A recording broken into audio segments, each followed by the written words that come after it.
In every war, there are battles where survival seems mathematically impossible, where entire units vanish between one sunrise and the next, leaving behind nothing but burned soil and scattered dog tags. And tonight, we're diving into one of those moments, the forgotten nightmare of Hill 314, a place where hundreds were trapped under artillery so heavy the ground shook like a living creature. And yet a single soldier walked out through a storm designed to erase every trace of life. This is not just a war story, it's a question: how does a human survive when survival is no longer realistic, rational, or remotely probable? The story begins in August 1944, in the French town of Mortain, where the Germans launched Operation Lüttich, one last desperate counterattack to halt the Allied breakout from Normandy. Everyone expected the Germans to retreat. They were outnumbered, outgunned, and bleeding resources, but instead, at 4 a.m., they emerged from the fog with tanks, half-tracks, and SS infantry, driving straight into the American lines like a hammer. The 30th Infantry Division was caught mid-movement, half asleep, half scattered, and in the middle of that chaos sat Hill 314, a steep ridge overlooking the entire battlefield. If the Germans took it, they would cut the Allied advance in half. If the Americans held it, they created a stonewall the German armor couldn't bypass. And so 700 men were ordered to climb the hill and hold it for as long as possible. Nobody told them as long as possible meant 6 days, with no food, no water, no reinforcements, and no cover from artillery that fell so constantly the survivors said the explosions became a second heartbeat. And among these men was Sergeant John W. Red Morgan, a quiet, stubborn, infuriatingly determined soldier who believed every order was personal. When he reached the top, Mortain looked like a postcard village. 12 hours later, it looked like the surface of another planet.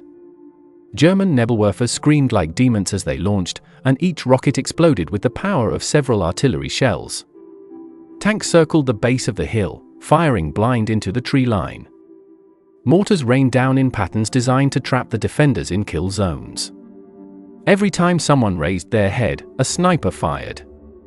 By the end of the first night, Hill 314 was cut off from the world, no roads, no communication, no medical evacuation, no retreat.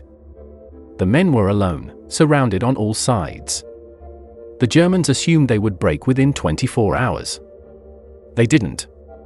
And this is where the story becomes something else, not a military stand, but a slow, grinding battle for human survival. The temperatures dropped. The wounded screamed for water. The medics were out of morphine. Some men began hallucinating from dehydration. When artillery hit, bodies flew.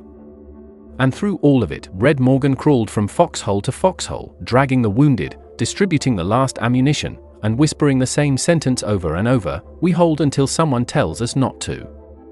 What he didn't know was that nobody could tell them anything. Their radios were destroyed, their runners killed, and from headquarters perspective, Hill 314 wasn't a defensive position, it was a grave.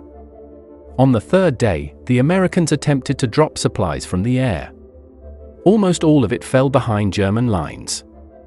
The Germans laughed as they retrieved American food and medical kits in front of starving men watching helplessly from the ridge. By day 4, the only water came from rain the soldiers caught in their helmets. On day 5, even their helmets were shattered by shrapnel.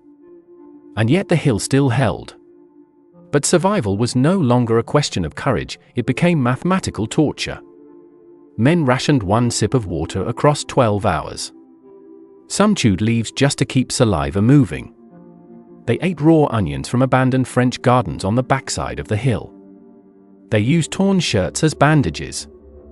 They kept the wounded alive by placing them in shallow depressions to protect them from artillery concussions. And every hour, mortars fell closer. By the morning of the 6th day, Red Morgan knew the hill would fall before noon. He could hear German tanks repositioning. He could hear SS soldiers shouting orders. And then came the final artillery barrage, the heaviest yet, a saturation bombardment designed to erase the entire hilltop so infantry could walk across the corpses unopposed. Trees snapped.